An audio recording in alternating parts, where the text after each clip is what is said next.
어느 날 엄마가 할머니께 조용히 말을 꺼냈습니다. 어머님, 이번 주 주말에 동서가 잠깐 들른다고 하네요. 둘째가 왜? 사과를 드시고 계시던 할머니께서 눈에 힘까지 준 채 엄마에게 되물었어요. 그게 그냥 뭐 잠깐 들른다고 어머님 안부도 궁금하고 그래서 겸사겸사 오겠죠. 엄마가 할머니 눈치를 봐가면서 말을 하고 있었는데요. 엄마의 말이 채 끝나기도 전에 할머니께서 콧웃음까지 쳤어요. 와서 염장이나 지르지 않으면 다행이지. 그것이 퍽이나 내 안부가 궁금했겠다. 또 멍꿍꿍이가 있는 게 분명해. 그래도 찾아온다는 마음이 가상하잖아요. 엄마가 애써 할머니를 말리고 있었지만 할머니 얼굴에 분노만 쌓여갈 뿐이었습니다. 사실 작은아빠와 작은엄마는 젊어서 사업을 한다고 집안에 있던 돈을 몽땅 가져다가 썼다는데요. 몇 년 가지도 않고 사업이 쫄딱 망하는 바람에 쫓기듯 할머니가 살던 집으로 내려왔다고 합니다. 집도 절도 없었으니 별다른 방법이 없었다고 하네요. 그 뒤 할머니 집에 얹혀 살면서 같이 농사를 지었다는데요. 작은엄마 성격이 조금 별나다 보니 허구한 날 할머니와 다툼이 있었다고 합니다. 그런 반면에 우리 부모님은 같은 지방이긴 했지만 도시에 나와 살고 있었어요. 그때 당시 대학을 졸업한 아빠가 은행에 다니고 있었거든요. 아빠뿐만 아니라 엄마도 성실한 분으로 우리 가족은 나름 풍족하게 살았습니다. 아빠가 벌어온 돈을 엄마가 성실하게 불려나갔으니까요. 그에 비해 작은아빠는 사업이 망한 채 할머니 집에 얹혀 살았으니 작은엄마의 불만이 이만저만이 아니었습니다. 특히나 작은엄마는 아빠와 작은아빠를 수시로 비교하며 사기 결혼을 당했다며 울고불고 난리를 친 게 한두 번이 아니었으니까요. 지금도 기억이 나는 것이 명절날만 되면 작은엄마가 술에 취해서 작은아빠 말다툼을 하곤 했는데요. 그렇게 말다툼을 하다가는 어느새 화살이 할머니께로 가곤 했습니다. 어머님이 아주버님이랑 이 사람을 차별해서 키워서 우리만 이렇게 사는 겁니다. 난 완전 사기 결혼 당한 거예요. 내가 차별을 하긴 무슨 차별을 했다고 난리야. 난 똑같이 가르쳤다. 근데 허구한 날 공부 안 하고 내뺀 네 남편을 탓해야지. 왜 내 탓을 하고 난리야. 그리고 사기 결혼은 무슨 사기 결혼이야. 결혼도 하기 전에 배불러서 찾아와서 집안을 쑥대밭으로 만들어 놓은 게 누군데 그것뿐만인 줄 알아?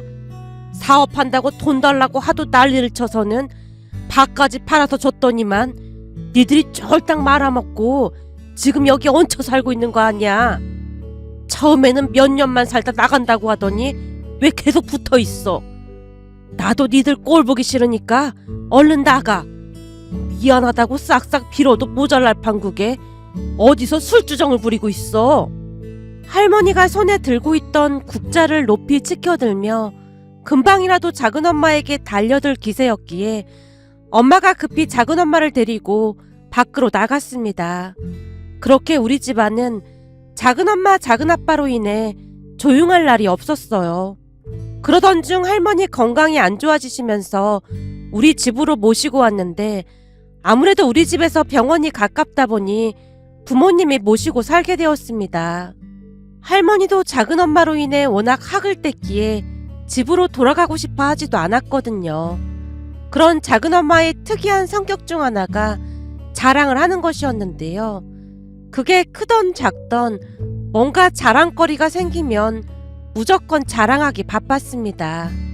그 자랑을 하기 위해 굳이 우리 집까지 찾아와서 뻥튀기까지 하면서 자랑을 했으니까요. 물론 할머니는 그런 작은엄마를 워낙 못마땅해 했는데요. 어느 날은 작은엄마에게 소금까지 뿌리며 내쫓은 적도 있었습니다. 너 한 번만 더 찾아오기만 해봐. 내가 아주 그냥 절단을 내버릴라니까. 애미야, 가서 소금 한 줌만 가지고 와봐라. 갑자기 소금은 왜요? 오늘 내가 재수가 온 붙은 것 같으니까 저 화상한테 소금 좀 뿌리려고 그러지. 어머님, 제발 좀 참으세요. 그럼 내가 직접 가져와야겠구나. 라며 할머니께서 직접 소금 봉지를 들고는 손에 한 움큼 쥔 채 작은엄마에게 확 뿌려버렸습니다. 그 바람에 작은엄마가 걸음아 나 살려라 주랭랑을 친 건 말할 것도 없었고요. 그 뒤에도 작은엄마는 크고 작은 사건들을 참 많이도 만들어냈는데요. 집안이 조용할 날이 없었습니다. 그런 와중에 작은엄마가 찾아온다고 했으니 할머니의 표정이 굳어질 수밖에요. 보나마나 사다리 날게 분명해 보였기에 제가 엄마에게 조용히 말을 했어요. 엄마, 내가 보기엔 또 한바탕 난리가 날 것 같은데 그냥 오지 말라고 하지. 괜히 왔다가 소금 뒤집어 쓴다에 한 표야. 엄마가 잘 모르나 본데 얼마 전에 할머니가 나한테 인터넷으로 엄청 큰 소금을 사놓으라고 시켜서 내가 하나 사놨거든. 뭐? 소금? 주방에 없던데? 아마 할머니 방 장롱에 있을걸? 거기에 숨겨두시는 것 같더라고. 배달 온 거 보고 나도 시겁했잖아. 소금 봉지가 어마어마해. 넌 그런 걸 왜 주문해주고 난리야. 나도 처음에는 막 말렸지. 근데 할머니가 그 소금만 있으면 마음이 편해지고 그런다고 하시는 걸 어쩌겠어? 아니 마음이 편해진다니 그건 또 무슨 말이야? 이럴 때 보면 엄마는 참 답답하단 말이야. 그 소금으로 작은엄마한테 막 뿌리면서 허이 악기야 물러가라 그거 하려고 그러는 거잖아. 내가 보기엔 요즘 할머니 거기에 맞들린 것 같아. 작은엄마한테 막 소금 뿌리면서 스트레스 다 푸는 것 같다니까. 세상에나 또 뭔 사다리나 도 단단히 다겠구나. 그렇다니까. 그니까 엄마가 작은엄마한테 사태를 정확하게 설명하고 그냥 오지 말라고 해. 내가 말했지. 근데 네 작은엄마가 어찌 사람 말을 들어먹어야 말이지. 하긴 그렇긴 하네. 근데 또 뭔 자랑거리가 생겨서 찾아온다는 거야? 내가 듣기로는 철민이가 같은 회사 직원이랑 결혼을 할 것 같다고 하는데 결혼할 여자 집안이 꽤 괜찮은가 보더구나. 아마도 그 자랑을 하려고 하는 것 같긴 해. 엄마가 제 눈치를 보면서 말을 아끼는 모습이었습니다. 그도 그럴 수밖에 없었던 것이 저는 대학을 졸업한 뒤로 매해 임용고시를 보고 있었지만 계속 떨어지고 있었거든요. 그때도 임용고시에 떨어지고 잠시 머리를 식힐 겸 집에 머물렀던 거였고요. 그에 비해 사촌인 철민이 오빠는 대학을 졸업하고 중견기업에 들어갔기에 작은엄마의 자랑이나 마찬가지였습니다. 사촌 오빠는 지방 국립대를 졸업하고 바로 취업을 했어요. 그에 비해 저는 서울에 있는 대학을 졸업했지만 여전히 임용고시를 준비하고 있었으니 작은엄마 입장에서는 자랑거리가 생긴 거나 다름이 없었습니다. 엄마와 대화를 하는 내내 또 저를 걸고 넘어지겠구나 하는 생각이 들어 제가 조심스레 말을 꺼냈습니다. 엄마, 작은엄마 오는 날에 나 그냥 나가 있을까? 네가 나가 있으면 어떡해. 그나마 할머니를 말릴 수 있는 사람이 너뿐인데. 아니, 내가 임용고시에 또 떨어져서 엄마 입장이 좀 그럴 거 아니야. 내 입장이 그렇다니? 그건 또 무슨 말이야? 그게 엄마도 좀 창피할 거 아니야. 창피하긴 뭐가 창피해. 임용고시가 어디 쉬운 시험이야? 어려운 줄 알고 도전한 건데 무슨 그런 말을 하고 있어.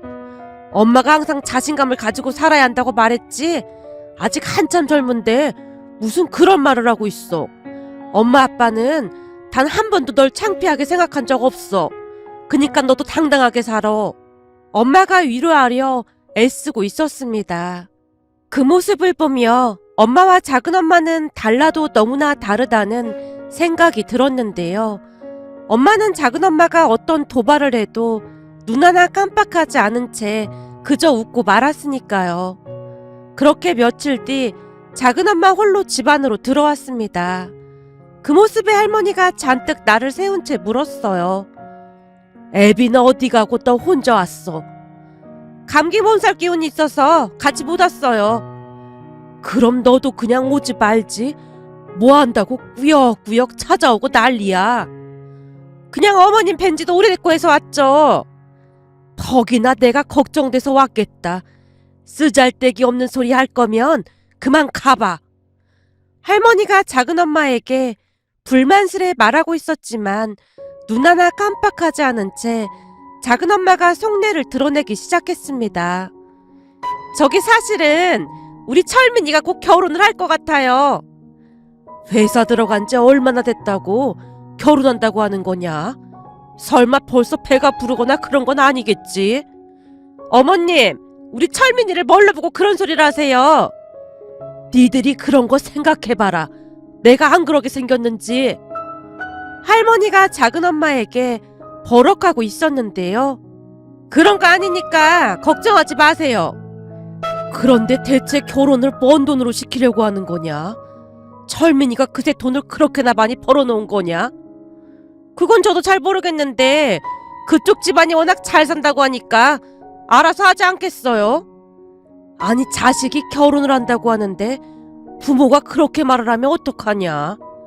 그쪽 집은 잘 산다고 했다며. 그니까 니들도 섭섭지 않게 해서 보내야 할 거 아냐? 할머니가 걱정스레 말하고 있었지만 작은엄마는 그저 예비사돈 댁이 부자라는 말만을 할 뿐이었습니다. 내가 듣자 하니 강남에 집도 한 채 있고 어마어마한 부자라고 하더라고요.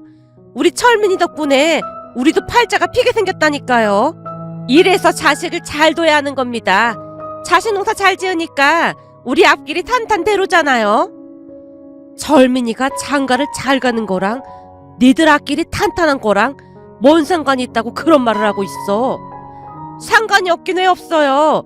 부잣집에 장가 가면 우리한테도 그만큼 잘할 거 아니에요.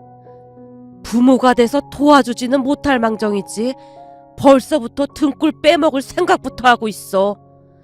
할머니께서 작은엄마를 나무라고 있었지만 작은엄마는 계속해서 자랑을 이어갈 뿐이었습니다. 그렇게 부자인데 집도 하나 해주지 않겠어요? 요즘은 집 하나 마련하기가 그렇게 힘들다고 난리도 아닌데 우리 철민이는 진짜 또 났다니까요. 그나저나 지수는 이번에도 임용고시 떨어졌다면서요? 그 정도면 그만 때려쳐야 하지 않나? 언제까지 붙들고 있으려고 그러는 거니?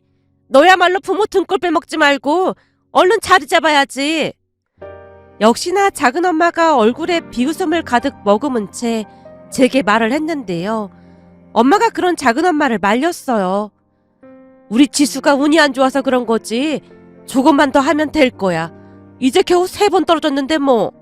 그 임용고시라는 게 보통 어려운 시험이 아니잖아. 그니깐요. 하필이면 그 어렵다는 임용고시를 본다고 난리냐 그 말이에요. 이게 꼭 실력도 안 되는 사람들이 눈만 높아서 그러고 있더라니까요. 나이 들면 취업도 힘들어질 텐데 지수 너도 얼른 정신 차리고 취업이나 할 생각해. 작은엄마가 다시 비웃듯 말하고 있었어요. 그 모습에 할머니가 자리에서 벌떡 일어나셨고요. 네가 뭔데 열심히 공부하고 있는 우리 손녀한테 공부를 하라 말아야. 우리 지수 머리가 어디 보통 머리인 줄 알아? 근데 감히 우리 지수한테 그따위 말을 하고 앉았어. 에이, 머리가 그렇게 좋았으면 벌써 합격했겠죠. 머리 좋은 사람들은 한 번에 딱 합격한다고 하던데. 내가 저 화상 못 오게 하라고 했지. 너 오늘 딱 걸린 줄 알아. 어디 가지 말고 거기 가만히 있어. 할머니가 급히 방으로 들어가는 모습이었기에 엄마가 작은엄마를 떠밀듯 내보내고 있었습니다. 동서, 또 소금 뒤집어 쓰지 말고 얼른 가. 그리고 철민이 결혼은 축하해. 대체 어머님은 왜 저만 미워하는지 모르겠어요. 알았으니까 제발 좀 그만 가봐. 엄마가 급히 문을 열고는 작은엄마를 내보내고 있었고 할머니가 소금이 가득 든 바가지를 들고 나와서는 외쳤습니다. 아니, 그 화상을 그냥 보내면 어떡하니? 내가 이번에는 아주 왕소금으로 다 준비했구만. 어머님, 그냥 참으세요. 그래도 철민이가 결혼한다니까 얼마나 좋아요. 라며 엄마가 할머니를 말리고 있었어요. 하지만 할머니는 뭔가가 많이 아쉬운 듯한 표정으로 한동안 소금이 든 바가지를 내려다보고 계셨답니다. 그 뒤 다시 시간이 지나갔고 어느 날 엄마가 또다시 작은엄마 이야기를 꺼냈습니다. 어머님, 조금 전에 동서한테 전화가 왔는데요. 오지 말라고 해라. 무조건 오지 말라고 해. 우선 제 말 좀 들어보세요. 들어보고 말고 할 게 뭐가 있어. 분명히 자랑질하러 오겠지. 그게 자랑은 맞는데요. 이번에는 저도 좀 신기해서요. 신기하다니? 뭐가 신기해? 그게 동서가 등산도 하고 약초도 캐고 산에 자주 다니잖아요? 근데 이번에 산에 갔다가 산삼을 캤대요. 그 주제에 산삼은 뭔 놈의 산삼을 캤겠어. 그 화상이 산삼을 캐면 내 손에 장을 지진다. 할머니께서 큰 소리를 치고 계셨는데요. 엄마가 놀란 듯 외쳤습니다. 어머님, 진짜로 산삼을 캤다니까요. 뭐? 진짜 산삼을 캤다냐? 그 화상이? 동서말로는 분명히 그렇대요. 여기 봐봐요. 사진도 보내왔잖아요. 엄마가 우리에게 사진까지 보여주며 상기된 표정으로 말했어요. 뭐야, 이게 진짜 산삼이냐? 혹시나 어디서 도라지 캐고 뻥치는 거 아니야? 근데 아무리 봐도 산삼 같아 보이긴 해요. 동서말로는 유명한 곳에서 감정을 받았다는데 100년이 넘은 천종산삼이라고 했다는데요. 그래? 순간 할머니가 놀라는 듯 하더니만 알 수 없는 미소를 짓고 있었어요. 암튼 천종산삼이란 말을 듣자마자 할머니가 말을 바꿨습니다. 그래서 언제 온다고 하는데? 아까는 오지 말라고 하라면서요. 아니, 나도 그 100년 묵은 산삼 한번 구경이나 해볼까 해서 그렇지. 내가 앞으로 살면서 그런 산삼을 다시 볼 일이 있겠냐? 그렇긴 하죠. 그럼 동서 오라고 할게요. 지금 자랑하고 싶어서 아주 입이 근질근질 할 거예요. 근데 사진에는 5뿌리던데 그걸 다 캔 거라니? 그렇다고 하더라고요. 사진으로만 봐도 참 신기하네요. 이게 값이 어마어마할 텐데요. 참네, 곰도 구르는 재주가 있다더니만 그 맹한 곳이 어떻게 산삼을 그것도 5뿌리씩이나 캤다니. 할머니의 말에 가족 모두가 웃음을 참느라 얼굴이 시뻘개져 있었는데요. 할머니께서 유독 맹한 것이라는 말을 강조해서 말씀하셨거든요. 그런데 그날부터 할머니는 내내 뭔가를 골똘히 생각하는 듯 해보였습니다. 좀처럼 방에서 나오지 않으셨거든요. 그렇게 며칠 후 작은엄마가 의기양양한 표정으로 집 안으로 들어섰는데요. 작은엄마를 보자마자 할머니가 물었어요. 산삼은 가지고 온 거냐? 세상에, 우리 어머니께서 이렇게 저를 반긴 적은 처음인 것 같네요. 내가 살아생전 이런 귀한 산삼 구경을 다 해보는구나. 할머니의 말에 작은엄마가 소중히 감싸고 있던 산삼을 꺼내서 보여주며 말했어요. 이 산삼은 이끼가 마르지 않도록 보관을 해야 한다고 하더라고요. 이게 천종산삼이라는 건데 얼마나 비싼 줄 모르시죠? 이 산삼이 얼마짜리인데? 제가 물어보니까 이 정도면 한 뿌리에 1000만 원도 넘게 받을 수 있다고 하더라고요. 훼손되면 안 되니까 여기저기 며칠 자랑만 하다가 빨리 팔아버리려고요. 근데 이런 산삼 캐기가 여간 힘든 게 아니라고 하던데 넌 어떻게 하다 산삼을 다 캔 거냐? 어머님, 제가 항상 마음을 곱겠으니까 산신령님이 기특해서 도와준 게 아닌가 싶어요. 잘 구경해보세요. 이런 산삼 다시 보기 힘들걸요? 참, 그러고 보니 산삼 캐기 전날 꿈에 돌아가신 아버님이 나오신 거 있죠? 잔뜩 너스레를 떨며 자랑을 하던 작은엄마가 할아버지 이야기를 꺼내고 있었기에 할머니께서 귀를 쫑긋한 채 듣다가는 다시 물었습니다. 그니까 네 말은 네 꿈에 우리 영감이 나왔다 그 말이냐? 예, 아버님께서 새하얀 한복을 차려입으시고는 활짝 웃고 계시더라니까요. 꿈이 예사롭지가 않더니만 이렇게 산삼을 캤지 뭐예요. 살아생전에 아버님께서 저를 그렇게나 예뻐하시더니만 아무래도 저를 도와주시러 나타나신 모양이에요. 웃기고 자빠졌네. 네 시아버지가 널 언제 좋아했어? 혹시 꿈에서 네 시아버지가 너한테 두통약 달라고 하진 않더냐? 예? 뜬금없이 두통약을 왜 달라고 해요? 니들이 허구한 날 사고만 치고 다녀서 니들 때문에 내내 두통약을 달고 살았거든. 그니까 너한테 두통약 달라고 나타난 거 아니냐 그 말이야. 어머님, 진짜 너무 하시는 거 아니에요? 좋은 날에 꼭 그렇게 초를 치셔야 속이 시원하시겠어요? 라며 할머니를 노려보던 작은엄마가 갑자기 배를 움켜잡더니만 화장실로 뛰어가며 외쳤습니다. 산삼캐서 기분이 좋다고 어제 회에다 소주를 마셔댔더니 아무래도 배탈이 난 모양이에요. 저 화장실 좀 다녀올 테니까 실컷 구경들 하고 계세요. 라며 작은엄마가 화장실로 들어갔는데요. 그 순간 할머니가 엄마 아빠를 보며 조용히 말을 했어요. 아범은 내 방에 가서 휴대폰 좀 가지고 오고 애미는 주방에 가서 물 좀 한 컵 가져다 다오. 할머니의 말에 부모님이 심부름을 하기 위해 몸을 일으켰습니다. 그런데 부모님이 자리에서 일어나자마자 할머니가 제게 윙크를 하는 듯 하더니만 급히 산삼 두 뿌리를 소파 밑에다 감추고 있었어요. 할머니, 뭐 하는 거야? 넌 모른 척하고 잠자코 있어. 그동안 저것들이 내 밭을 날려먹은 게 얼만데 나도 가만히 있을 순 없지. 할머니가 또 한 뿌리를 들더니 냉큼 입안으로 밀어넣고 있었습니다. 심부름을 다녀오던 엄마와 아빠가 그 모습을 보게 되었고 너무나 놀란 나머지 엄마가 소리쳤어요. 어머님, 지금 뭐 하시는 거예요? 엄마의 목소리가 얼마나 컸던지 작은엄마가 놀라서 뛰쳐나왔고 할머니께서 야무지게 산삼을 씻고 계시던 모습을 보고는 뒤로 넘어가고 말았습니다. 어머님, 지금 뭐 하시는 거예요? 설마 산삼을 드신 거예요? 아니죠? 지금 씻고 계신 거 산삼 아닌 거죠? 아니긴 왜 아니야. 이게 진짜 100년 묵은 산삼이 맞긴 한 것 같구나. 입에 그냥 쫙쫙 달라붙네 그려. 여전히 산삼을 씹으며 할머니가 대답을 하고 있었습니다. 그 모습에 작은엄마가 기겁을 한 채 소리쳤어요. 어머님, 혹시 노막 나셨어요? 아니 이게 얼마짜리인데 그렇게 드시면 어떡해요? 뭐야, 그새 3뿌리나 드신 거예요?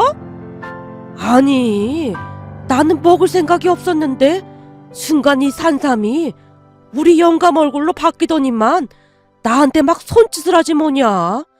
난 진짜 먹을 생각이 없었어. 근데 이 산삼이 요렇게럼 나한테 계속해서 잡숴봐 잡숴봐 이러잖니. 그래서 뭐에 홀린 것 마냥 먹었지 뭐냐.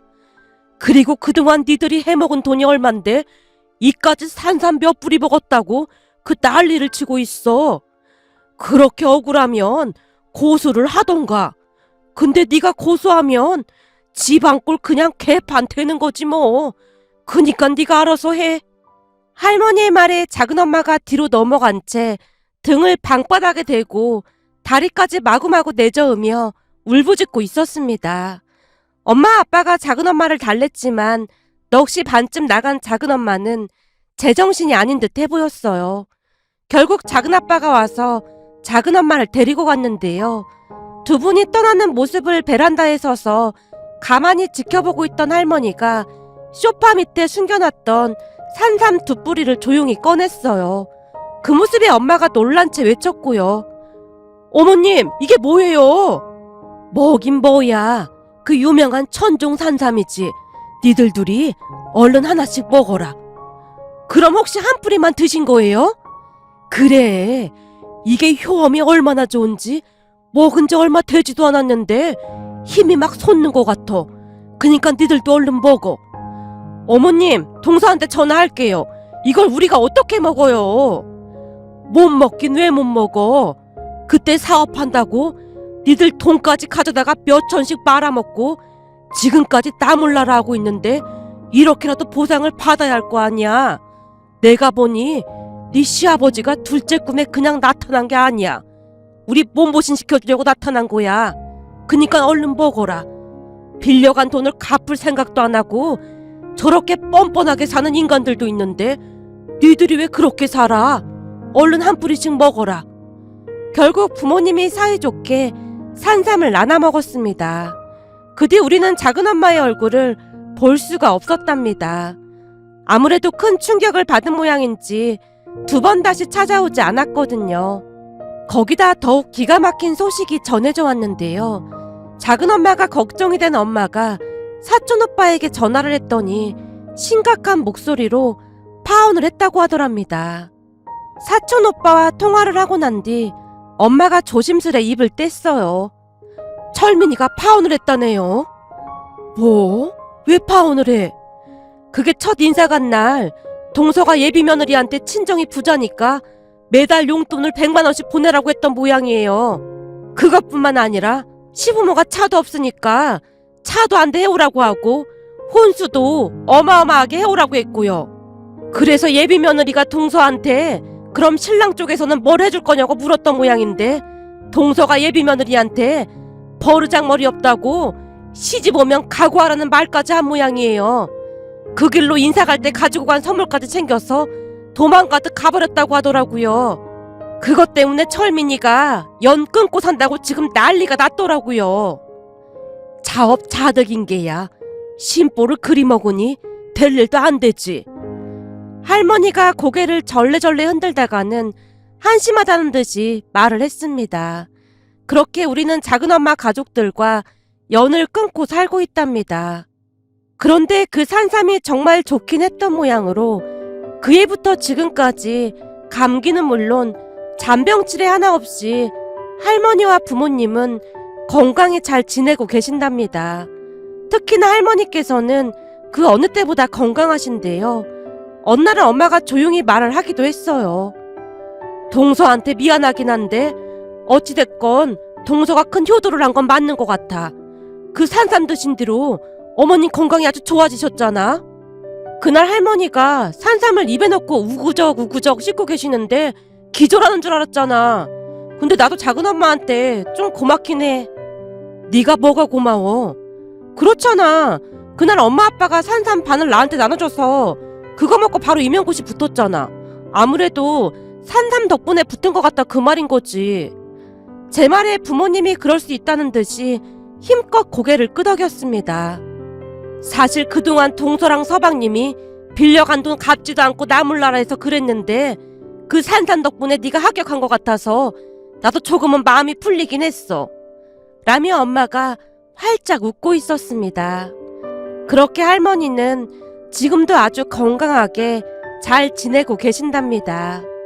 며칠 전 수업 중에 산삼에 대해 이야기를 하다 문득 예전 일이 떠올라 이렇게 글 남겨봅니다.